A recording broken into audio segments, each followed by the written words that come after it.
see, in the earliest stage of the story, we saw this idea of Ramakrishna relating to spirituality personalized as the divine mother. In the second part of the story, see, the relationship is, God is my mother. I am a little child at the mercy of the Lord, of the mother goddess. The second part of the story says, God is a child at my mercy. I can tell him off. See, the variation visible within the Bhakti movement becomes visible in the story of Ramakrishna. Do you know why all these different chapters are unfolding? I told you, here is a personality that is trying to show the various strands of Hinduism reconciled in one life. One of the most astute professors of religious education in the Western world, very famous, called Professor Ninian Smart, said this of Ramakrishna. He said, before Ramakrishna came on the stage, Hinduism was a scattered enterprise. All the different strands of Hinduism were less scattered. Nobody was able to reconcile the various strands. In one life, he managed to kind of sew together all these various strands and turn into a beautiful tapestry, seamless tapestry of Hinduism in its brightest form. In one life, reconcile. Whenever you reconcile, you get a thrill. It's like a jigsaw puzzle. When bits of pieces fit together and you begin to see a greater picture, you get a kick, don't you? In the same way, Hinduism that was lying scattered in one life was going to be tied up by this one personality. So the story starts, carries on. The idea of God is the mother, God is a baby at your mercy, very visible in the story of Ramakrishna. All the bhakti ideas very visible in the story of Ramakrishna. He practices various different bhavas the Hindus talk about. The Shanta bhav, the Vatsalya bhav, Dasya bhav, the Madhura bhav, thinking of God as your sweetheart. He practiced all of them. At the end of all his practices, within a few days, everything he practiced, within a few days, he was managed to reach his conclusion. Every form of bhakti he practiced, he reached the conclusion in a very short time. During this period, you see the visions of various gods and goddesses, Rama, Krishna becoming visible to this one personality in one personality. See, very interesting. So this is how the story continues to unfold. Then the story doesn't stop there. You go a stage further. You see, there has been, in the story of Ramakrishna, we find the reconciliation of variety of different approaches in spirituality. And the three major movements in the philosophic movements of the Hindus are the Dvaita tradition, which says you and God are essentially different. You need to build a relationship with God and that's all you can do. The Dvaita tradition. The Vishishta Dvaita tradition, which says that even though you and God are different, we are not that different. God is like the fire, you are like the spark, essentially the same, but you are not equal caliber to God. The Vishishta Dvaita tradition.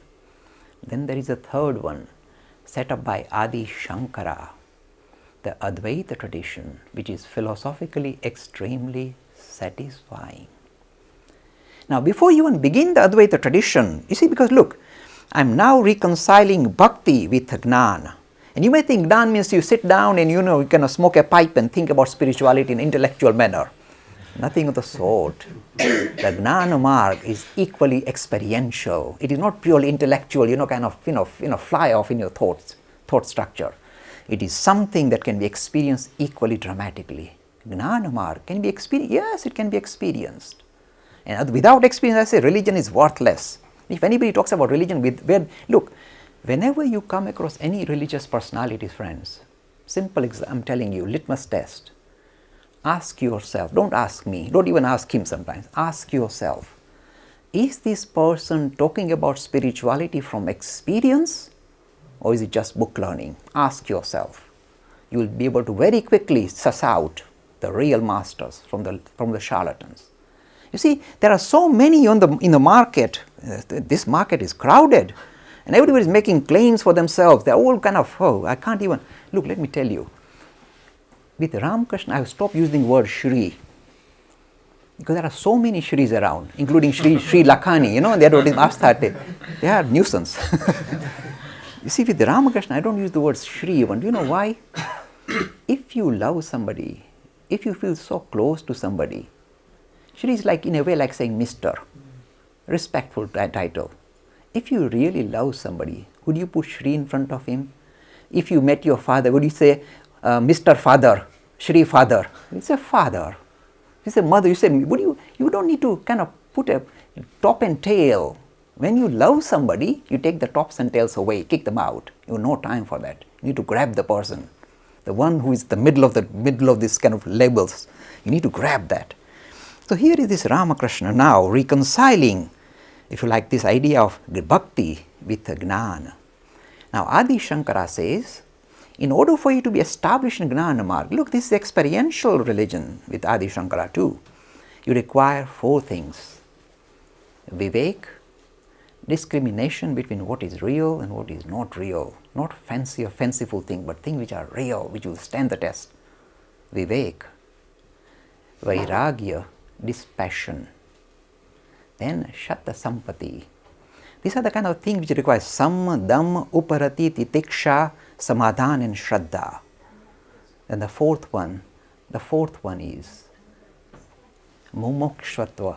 Mumukshva means you feel tremendous attraction towards the idea of God. Tremendous.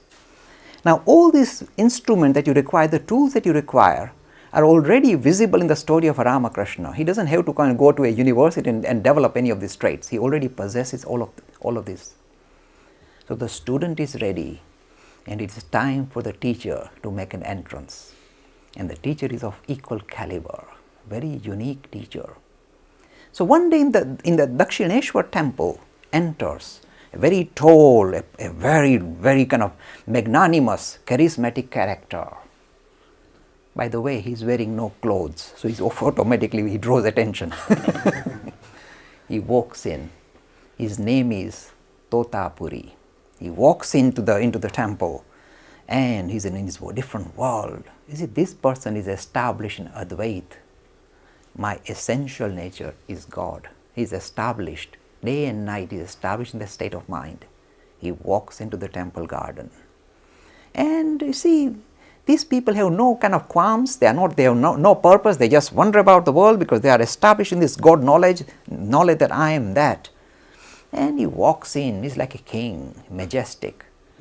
And he walks in. He sees this Ramakrishna sitting on the veranda of the temple. He looks at his face. The face is shining. This boy is suitable to receive the knowledge of Advaita. He thought, I've got a right pupil here. He said, come here. Your face is shining. I wish to teach you Advaita, the highest philosophy. Would you like to learn it? And Ramakrishna, in a very casual voice, he said, let me ask my mummy. And Totapuri said, such a grown-up, he was about 23, he said, such a grown-up boy, and he still has to ask his mummy. Okay, let's please him. He said, okay, go and ask your mummy. He thought he'll go into the kitchen and ask his mummy. This Ramakrishna ran into the temple. Friends, think of this. We visit lots of temples and we see lots of deities. And we bow down and we look at these lovely deities with appreciation, with tremendous love. And yet we see a stone image. Imagine this Ramakrishna's state of mind. I told you, after this tremendous hard work, Mother Goddess was real for him. When he walks into the temple, just imagine. For a moment, let yourself go. Imagine that you're walking into a temple and the deity of your choice is there. And as you walk in, the hair on your body begins to stand up because you are coming face to face with the deity that you love. You walk in and you get a thrill. And then, you see, you raise your eyes to look at the deity, and instead of seeing a stone image, you see the smiling face, living, shining, looking back at you. What will happen? This is spirituality, real, experiential religion, real, not make-believe. This is the state of this Ramakrishna. He sees the Mother Goddess at will. He ran into the temple and after a few minutes came smiling, came out saying, very good. He went to Totapuri, he said, look, my mommy said she had invited you here to teach me.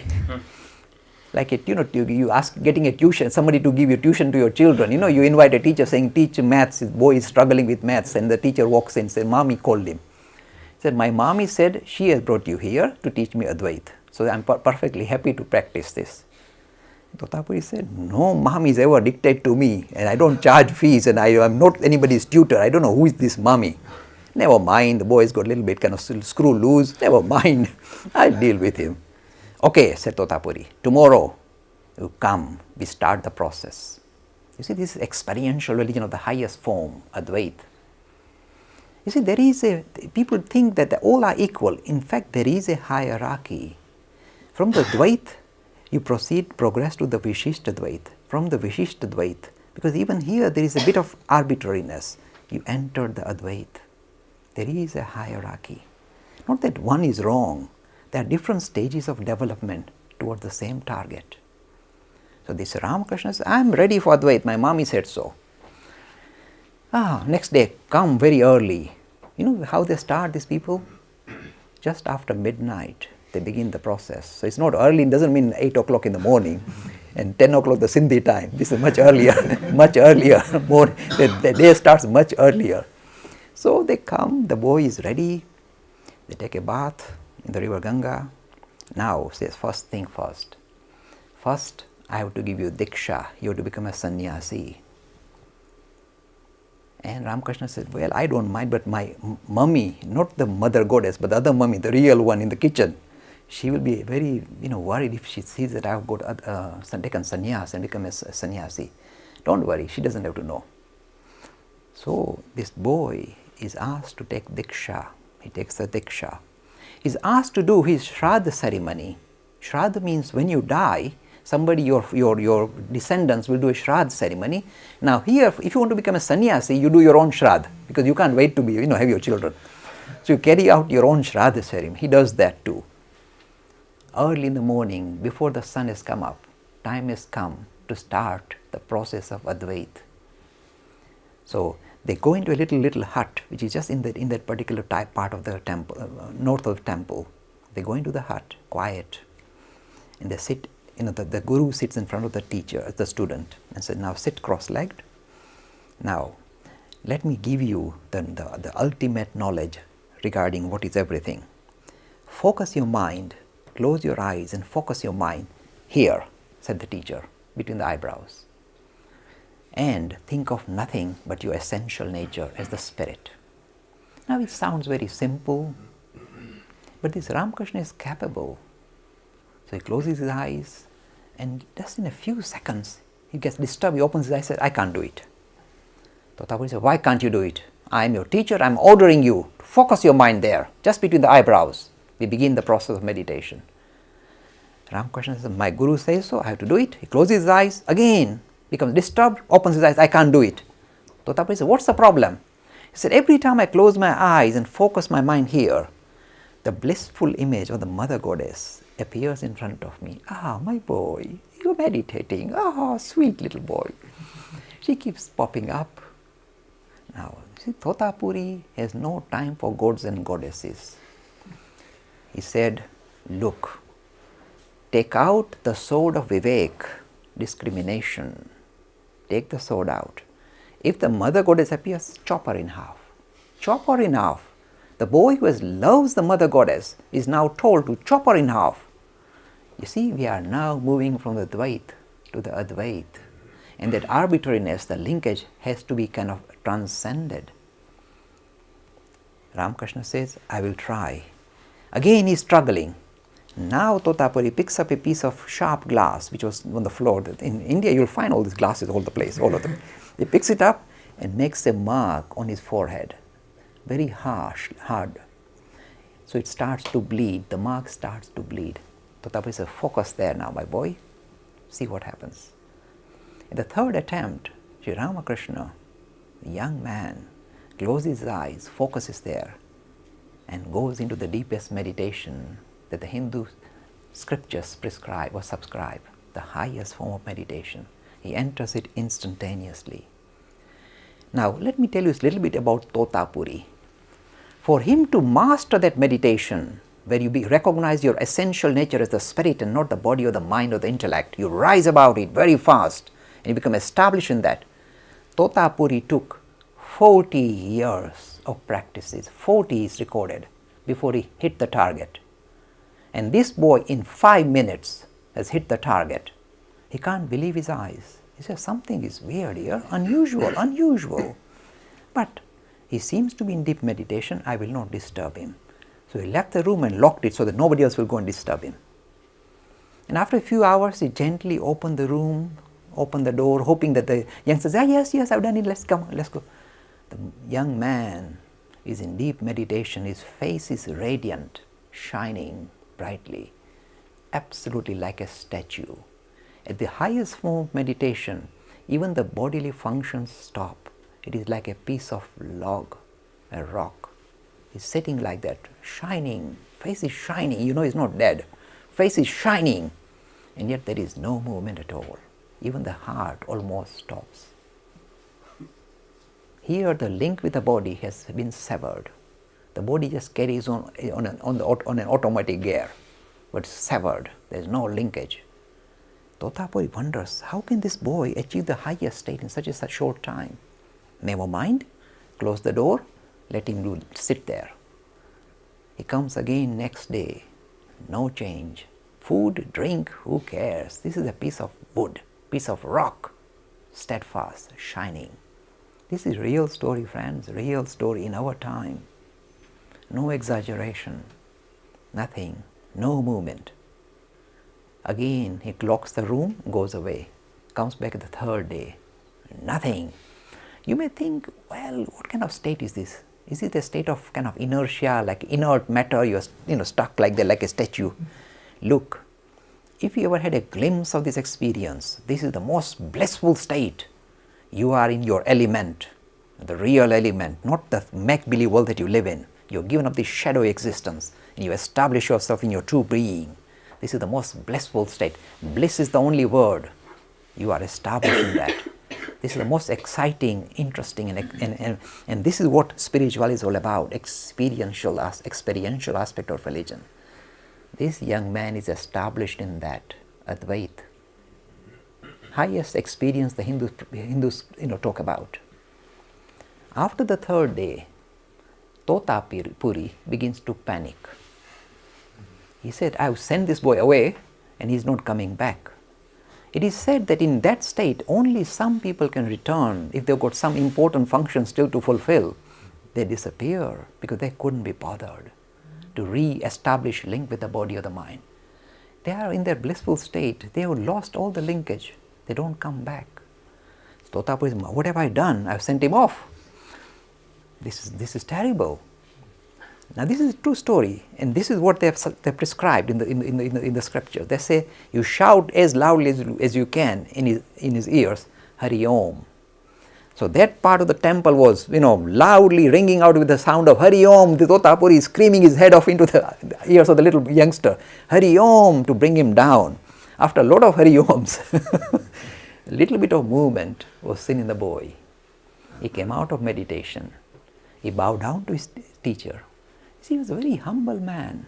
This Ramakrishna was humbler than you can imagine, soft like butter. He bowed down to his teacher. They embraced each other. And Totapuri was crying tears of joy. My boy, my student, you hit the target on the first time. This is incredible. How did this happen? I don't know what the answer. Because my mommy. I was chopping her, but she said, don't worry, go for it. I said, this is an incredible story. You see why? Reconciliation between the Dvait and the Advait. See? Now the story doesn't stop there. It goes a stage higher. How can you go any higher than that? Just watch the story. See how the tables are turned. The story goes a stage further. Now Totapuri doesn't normally stay in any one place for more than a few days. He's supposed to be like a rolling stone. He keeps moving on. But here, because he's attracted to this Ramakrishna and see this brilliant boy, he can't move away. He's kind of attached. So he stays there for a little longer. Now the story unfolds in unusual manner because this part, Totapuri, he had not come to teach, he had come to learn. But he was not aware of that. That is why I was kept alive. There was one bit that was missing in Totapuri and he was going to get it. This is the bit. You see, whenever Ramkrishna, even after this highest experience of Advait, Ramkrishna would continue to sing the glories of the Mother Goddess, get up in the morning, sing her bhajans, happily, do this, tali, like that. And one day Totapuri saw him in the early morning. He said, my boy, you hit the Advait. You are that you are worshipping. You don't need all that. Do you know what language is? The common language between the Totapuri and Ramkrishna was Hindi. So he's like, yeah, roti thokte ho. This is what he said. They're making chapatis. Like, what are you doing? And Ramkrishna smiled. No, I'm just singing the glories of the Mother Goddess. Totapuri smiled. Okay, he's a quaint little boy. Let him. But the story goes, this is the next chapter of the story, is very interesting. On that night, Totapuri had the ability to close his eyes and go into the deepest meditation at the flick of his fingers. It was that easy for him. On that night, Totapuri had great difficulty in getting into meditation.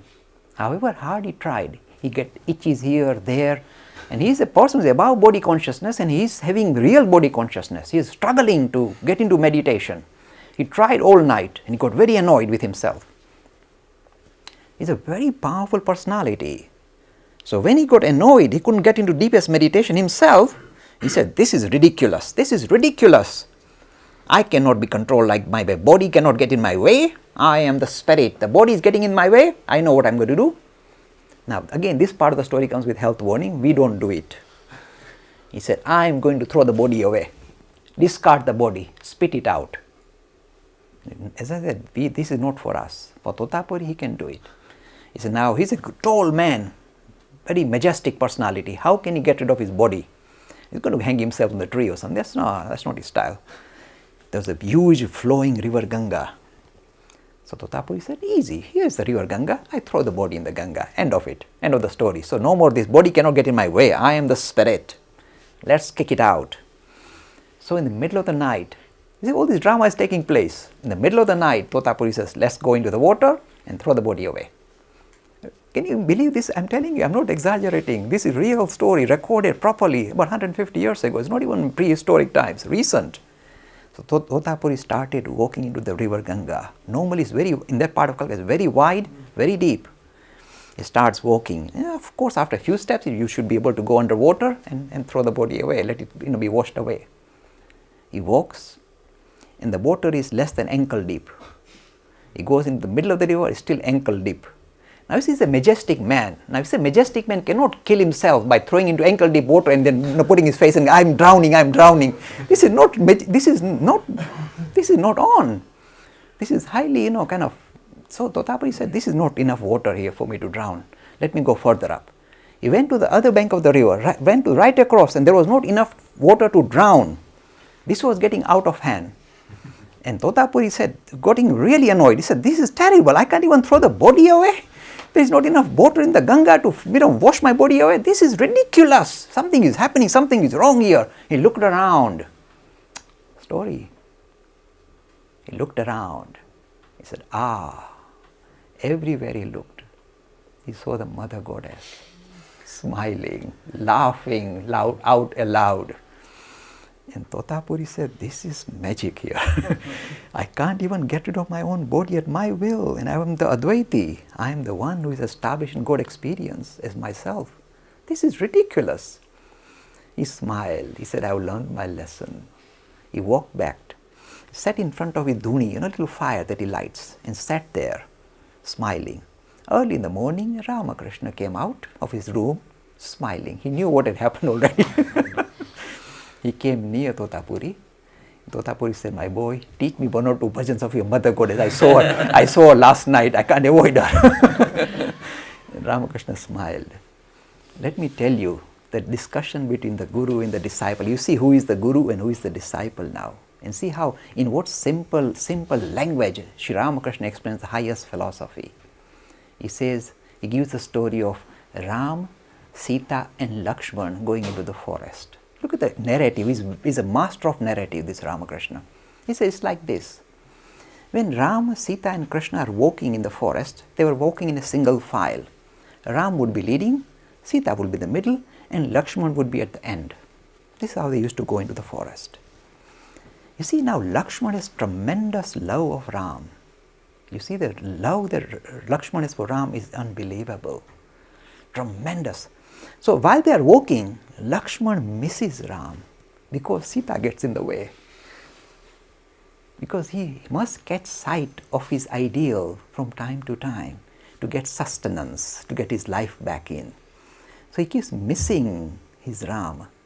So he keeps looking, kind of down, kind of, very distressed. And Sita looks back. She says, I know why he's distressed.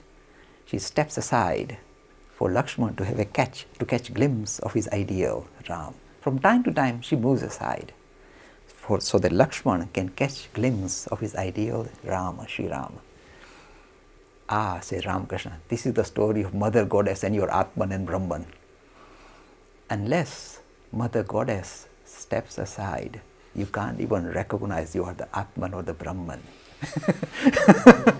You as the individual, when you wish to link with your true self, your ideal, unless Mother Goddess plays ball with you, you will not get it. So this Mother Goddess, this Dvaita idea and the Advaita idea are closely linked. This again and again becomes visible in the story of Ramakrishna. He says, you can assert you are the Atman, you can assert you are the Brahman, you are Brahman, you are the manifestation of Brahman. These philosophic ideas are fine, but there is an intermediary, and that intermediary is no different from Brahman. And that, you see, again, this idea of vilifying Maya, this is not a vilifying thing. The only way spirit becomes visible is through Maya, and it is through Maya that you transcend. This is the idea. See, again, this reconciliation comes through this marvelous story. So, when this Totapuri was successful, this was not because of his effort, but there was somebody else saying, okay, my boy, you can catch a glimpse of Atman. Somebody was helping him. And when Totapuri said, no, I will throw my body away, the other person, you can't even throw your body away until I let you. Such a lovely story. The linkage between Dvaita and Advaita, visible in the story of Ramakrishna. The story continues. Now, you see, here we see the linkage between the Bhakti Marg and the Gnana Marg. And again, not Gnana Marg is a dry philosophy, material, but experiential as Advait, as experience of Advait, become very kind of closely knitted together in the story of Ramakrishna. The story, let us continue with the story. You see, as we carry on, we find a variety of different personalities coming on the stage and interacting with this particular personality.